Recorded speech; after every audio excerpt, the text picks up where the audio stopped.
Hi, and welcome to the Power of the Pause, improving your well-being through mindfulness. My name is Natalie Johnson, and I'm with Vital Solutions.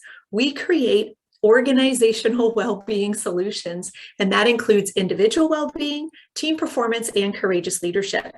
Today's training is going to include an optional worksheet that's available. If you don't have access to that worksheet, you can just use pen and paper and it will do just fine. And so I want to start off today by telling you a quick story that has to do with a tree, and some bees. And it's actually a story from my business partner, Rebecca. And so Rebecca had a huge tree in her backyard. She estimated it to be at least a few feet wide and probably 100 years old. Unfortunately, the tree was rotting and it needed to be cut down and removed. So she called a tree removal company and she told the person that she talked to that the tree needed to be taken down, but about 20 feet up in the tree on one of the branches, she noticed that often there was like a handful of bees buzzing around. And so the person she spoke to said it was totally fine and they were going to send a person to come remove the tree the following weekend. And so Rebecca had gone out of town for the weekend, and when she came back, the tree guy had left them a note to call him. And so she called him to see what was going on, and he said he discovered something amazing, that it wasn't just a handful of bees in the hive, but there was a gigantic beehive. It was several feet wide and at least 4 feet deep. It wasn't a handful of bees, it was hundreds of thousands of bees. And so what do bees and trees have in common and have in relationship to our conversation today? I wanted to use this analogy to bring the point to the surface that if we only pay attention to what's on the outside or what we can see, we often miss the majority of the picture, all the inside stuff. That's most definitely influencing what's happening on the outside. In other words, the original story was there's a handful of bees, but when they took the time to investigate the inside, it was hundreds of thousands of bees. And so sometimes the story based on only things that we see is not the whole truth. And so we're going to learn today on how we can begin to dig under the surface. And instead of reacting to what we see on the outside, be able to get in touch with things that are going on in the inside. And so what often happens in terms of well-being, we see a behavior that we want to change and we focus on just the behavior. And so the behavior is the thing that we see on the surface.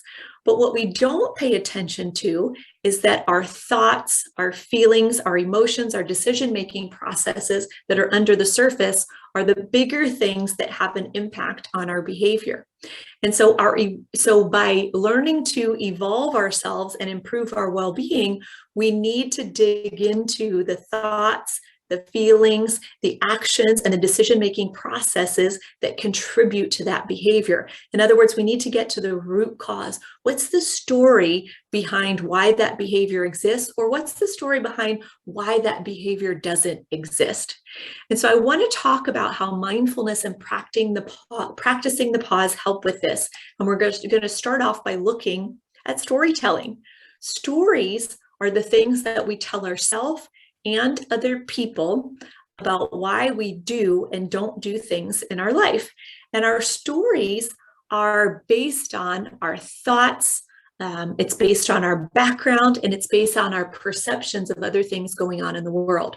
And so for our first activity today, I want you to identify a component of health and well-being that you want to improve. What specifically would you like to be doing differently? So go ahead and press pause. Write down your well-being behavior that you'd like to be doing differently, and then press play when you're ready to come back.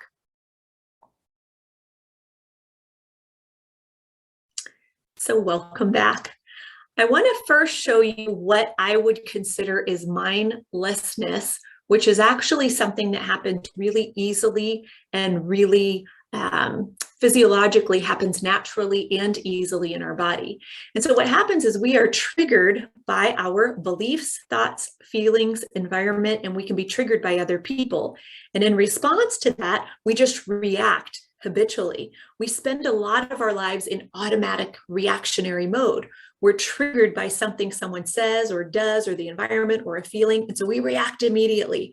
We might describe this as mindlessness. When we're reacting to triggers that we're not even when in reality, we're reacting to triggers that we aren't even aware are there. And so, for example, maybe one of your behavior changes is you want to eat better.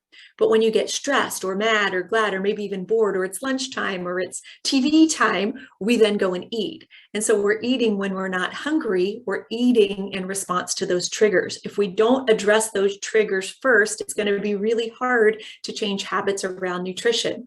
Or maybe you're wanting to get better sleep, but you're in a habit of staying up late watching Netflix, and then you can't sleep because you're distracted by things going on in your life. There's triggers and things happening that need to be addressed, like, why are you watching Netflix late at night before you go to bed? And what is it that's keeping you awake? And you need to address those things first before you do things like, well, I'll just go to bed earlier. So the gist here is that many of us are not able to successfully change our well-being behaviors, not because we're not motivated or we're weak, but it's because we haven't taken a closer look at the stuff under the surface. And it keeps triggering us to do things that we don't know, that we don't really want to do, or it triggers us to get stuck. And so what we want to turn this mindlessness into is mindfulness. So we experience the trigger, and then instead of reacting, we pause.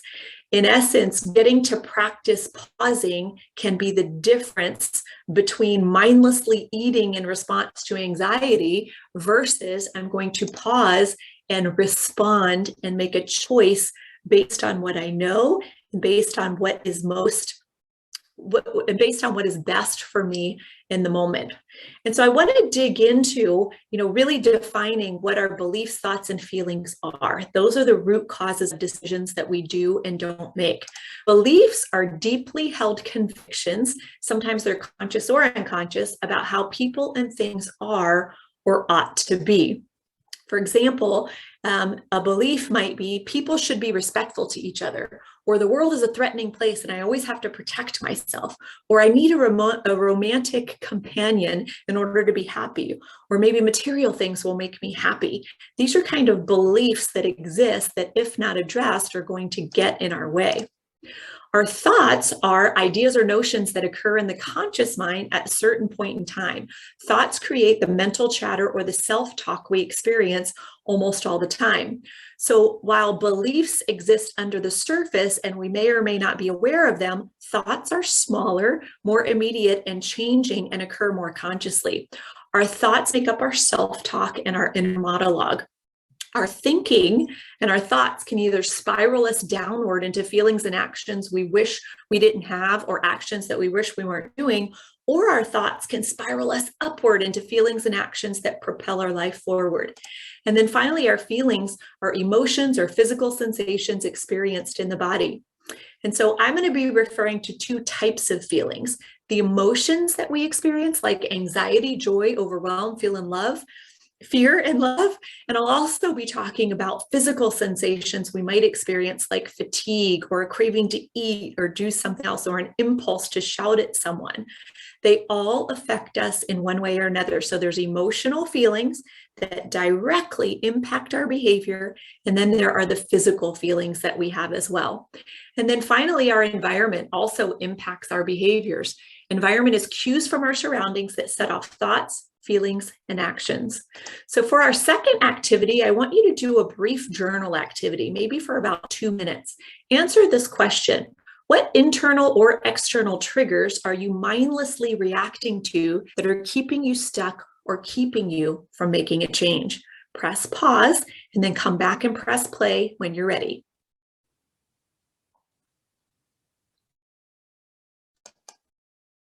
So welcome back. And so now that brings us back to this idea of pausing. Pausing is a way of breaking the chain between old triggers and reactions. It creates self-awareness to help us see and understand what's going on, what the root cause of the problem is. And pausing helps us do something different in the moment and over time. When you're not aware of the information that your body, your mind, and your heart and the environment are sending you, you can't possibly consciously choose how to respond it or choose differently. Another reason to pause is that an emotional reaction is a physiological phenomenon. It only lasts 90 seconds from the moment of trigger.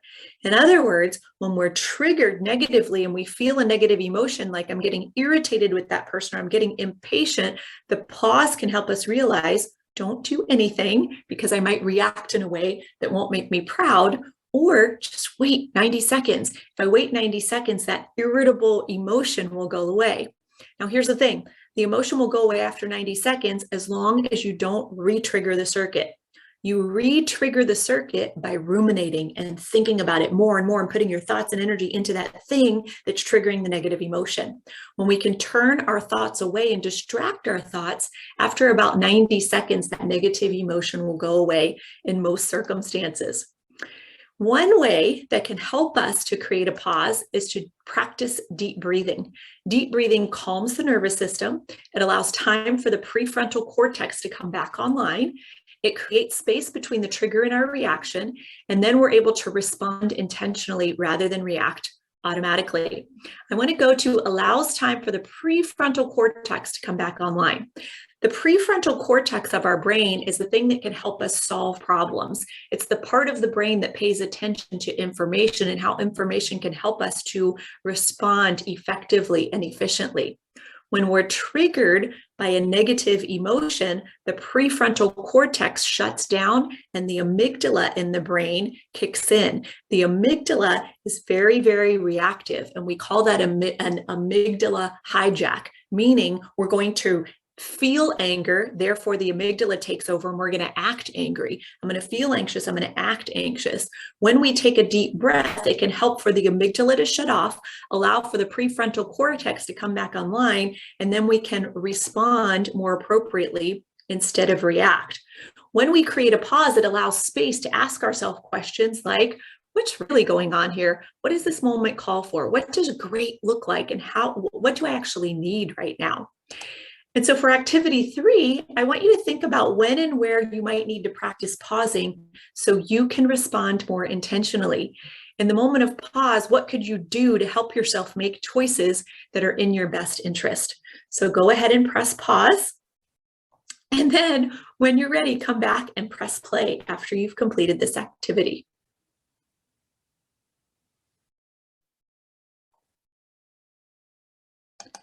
And so mindfulness is the practice of bringing more intention and attention to as many moments of our life as we can. We need to practice pausing because it's a trained skill. If you don't practice, it's very easy to move into that mindlessness without the pause and react in ways that we might regret later. And so between stimulus and response, there is a space, and that space is our power to choose our response. In a response lies our growth and our freedom. And that comes from Viktor Frankl. So thank you for being with me here today. I hope to see you again soon.